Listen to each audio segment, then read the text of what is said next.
நாளின் செய்யும் வினிதானின் செய்யும் என நாடி வந்து கோழியின் செய்யும் கொடுங்கூற்றியன் செய்யும் குமரேசர் இரு தாளும் சிலம்பும் சதங்கையும் தண்டையும் சண்முகம் தோளும் கடம்பும் எனக்கு முன்னே வந்து தோன்றினே. உலகமெங்கும் வாழ்ந்து கொண்டிருக்கும் ஸ்ரீ குபேரன் டிவி நேயர்களுக்கு சைதை ராஜாவின் அன்பான வணக்கங்கள். நாம் இப்பொழுது இந்த எபிசோடில் வார ராசி பலன்கள் வாக்கிய பஞ்சாங்க அடிப்படையில் ஜூலை 1ஆம் தேதி முதல் ஜூலை 7 வரைக்கும் ராசிகள் 12 ராசிகளுக்கும் கிரகங்கள் எப்பேற்பட்ட பலனை வழங்கப் போகிறது என்பதை ஒவ்வொரு ராசியாக பார்ப்போம் வாங்க. சிம்ம ராசி காலபுருஷனுக்கு 5வது ராசி. மகம் பூரம் உத்திரம் முதல் பாதம் உள்ளடக்கி இந்த சிம்ம ராசியினுடைய அதிபதி இந்த வாரம் எங்கே இருக்கார் அப்படின்னு பார்த்தீங்கன்னா 11ஆம் இடத்துல இருக்கார். 11ல் எந்த ஒரு ராசிநாதனும் இருந்தால் ஒரு அமக்கலமான ஒரு சூழல். சூப்பருங்க, நினைச்சதை சாதிக்க முடியும். நீண்ட நாள் எண்ணங்கள் அபிலாஷைகள் நிறைவேறக்கூடிய தருணம். தொட்டதெல்லாம் தொடங்க போகிறது. கௌரவம் புகழ் அந்தஸ்து மட்டுமல்ல, சந்தோஷமாக இருக்கக்கூடிய இடம் 11. மற்ற கிரகங்கள் நல்லா இருக்காருன்னா 10ல் குரு இருக்கார். 10க்குடைய சுக்கிரனும் 11ல் தான் இருக்கார். அற்புதம்.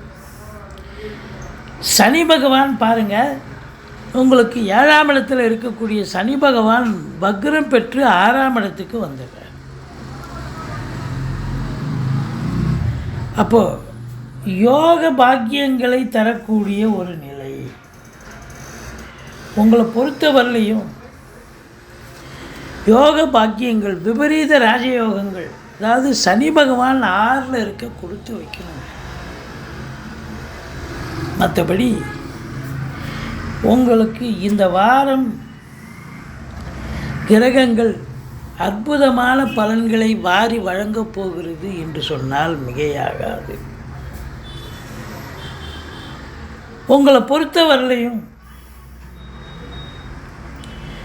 2ஆம் இடத்தை குரு பார்க்கிறார். சூப்பர். பொருள் வரவு, தனவரவு, குடும்ப மேன்மை, பொருளாதார மேன்மை, உங்கள் சொல்லுக்கும் செயலுக்கும் மதிப்பு மரியாதை ஏற்படுதல், இதெல்லாம் ரொம்ப சிறப்பாக இருக்கும். வாக்கினை தொழிலாக கொண்டு செயல்படக்கூடிய இந்த சிம்ம ராசி அன்பர்கள் சாதிக்கக்கூடிய ஒரு வாரம். ஒரு சொல் வெல்லும் அப்படின்னு சொன்னால் கண்டிப்பாக சாதிப்பீங்க. குடும்பத்தில் சுப நிகழ்ச்சிகள் நடத்தக்கூடிய நிலை, வெளியார் சுப நிகழ்ச்சிகளுக்கு சென்று விட்டு வரக்கூடிய சூழலும் இருக்கிறது. 4ஆம் இடத்தை செவ்வாய் பார்க்கிறார், குரு பார்க்கிறார், சனி பகவானும் பார்க்கிறார்.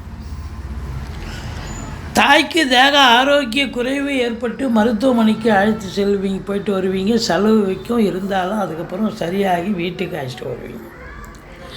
பிள்ளைகளுடைய கல்வி மிக சிறப்பாக அமையும். எந்த கோர்ஸில் சேர்த்து விடுவீங்களோ அந்த கோர்ஸில் சேர்த்து விடுவீங்க. டென்ஷன் இருக்கும், ஆனால் சக்ஸஸ், முடிவு நல்லா இருக்கும்.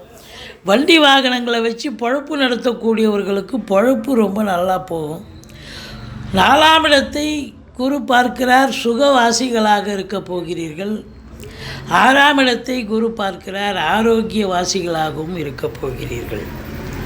அப்படி பார்க்கும் பொழுது உங்களுக்கு சூப்பர். அதாவது 4ஆம் இடம் என்பது வண்டி வாகனங்கள் மட்டுமல்ல, வீடு வாசல், காலி மனை, வீடு வாங்க, வீடு கட்ட, ஃப்ளாட்டு கட்ட, இப்படி ஏதாவது ஒரு நிலையை எடுத்துக்கிட்டு போவீங்க, சக்ஸஸ் ஆகும். 6ஆம் இடம் அப்படின்னும்போது எதிரிகள் ஓடி ஒளிவார்கள், கடன் சுமை படிப்படியாக குறையும், கோர்ட்டில் கேஸ் எதாக இருந்தால் சாதகமாக தீர்ப்பு வரும். சொந்த தொழில் செய்யக்கூடிய அன்பர்களுக்கு நம்பிக்கைக்கு பாத்திரமான பணியாளர்கள் கிடைப்பார்கள். இதை பொறுத்தவரையிலையும் பார்த்தீங்கன்னு சொன்னால் வெளிநாட்டு பயணம் அனுகூலத்தை தருமா அப்படின்னா கண்டிப்பாக அனுகூலத்தை தரும். சிறப்பான காலம். மற்றபடி 7ல் இருக்கும் சனி பகவான் வக்ரம் பெறுவதால்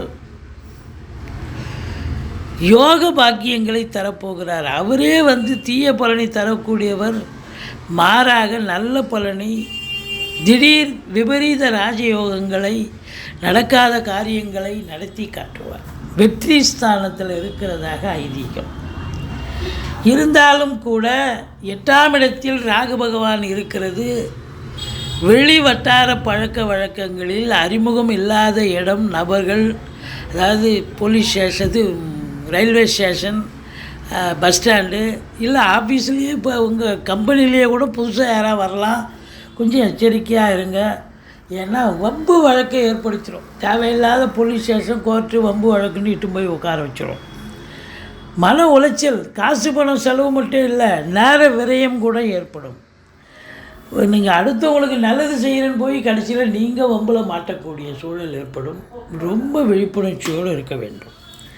மற்றபடி 9ல் செவ்வாய், யோக பாக்கியங்கள், அசையா சொத்துக்கள் மூலம் நல்ல வருமானம், காவல்துறை, தீயணைப்புத்துறை, மருத்துவத்துறை, இராணுவத்துறை, IAS, IPS, IFS, அதற்கு நிகரான பணியில் இருக்கும் அன்பர்கள், கடைநிலை ஊழியர்கள் அத்துணை பேர்களுக்கும் இந்த வாரம் நல்லது நடக்க போகுது. அரசாங்கத்தில் வேலை பார்க்குறவங்களுக்கெல்லாம் சலுகைகள் கிடைக்கும். சந்தோஷமான ஒரு காலகட்டம். மேலிடத்தில் செல்வாக்கினை பெற முடியும். ப்ரொமோஷனுக்காக காத்திருக்கிறவங்களுக்கு ப்ரொமோஷன், இன்க்ரிமெண்ட்டுக்காக காத்திருக்கிறவங்களுக்கு இன்க்ரிமெண்ட்டு, ட்ரான்ஸ்ஃபருக்காக காத்திருக்கிறவங்களுக்கு ட்ரான்ஸ்ஃபர், மேலதிகாரி, சக ஊழியர்களுடைய அரவணைப்பு, ஒரு சிலர் கூடுதல் பொறுப்புகள் வழங்குவார்கள். இதனால் வராத ப்ரொமோஷன் இப்போ உங்களை பெரிய கௌரவப்படுத்தும், கிரீடம் வச்ச மாதிரி இருக்கும் உங்களுக்கு.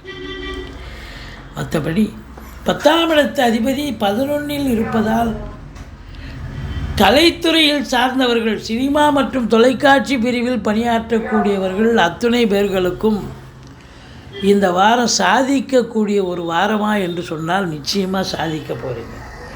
நான் ஒரு சீரியல் பண்ணுறேன், ஒரு படம் பண்ணுறேன்னு இல்லாமல் இன்னொரு வாய்ப்பு, பட வாய்ப்போ சீரியல் வாய்ப்போ வரும். ரெட்டிப்பு வேலை பார்ப்பீங்க, ரெட்டிப்பு வருமானம் கிடைக்கும், ரெட்டிப்பு மகிழ்ச்சி கிடைக்கும்.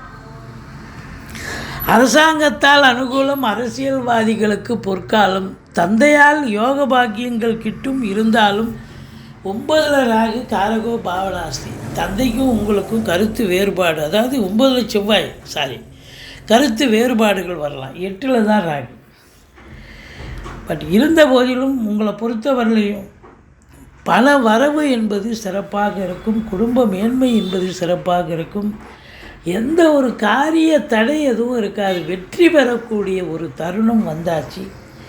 இந்த ராசி அன்பர்கள் ஜெயிக்கக்கூடிய ஒரு வாரமாக இது. கண்டிப்பாக ஜெயிக்க போகிறீங்க, சாதிக்க போகிறீங்க, சந்தோஷமாக இருக்க போகிறீங்க. துர்க்கையை வழிபாடு செய்யுங்கள், முருகப்பெருமானை வணங்குங்கள். வாழ்க்கை வளமோடும் நலமோடும் அமையும்.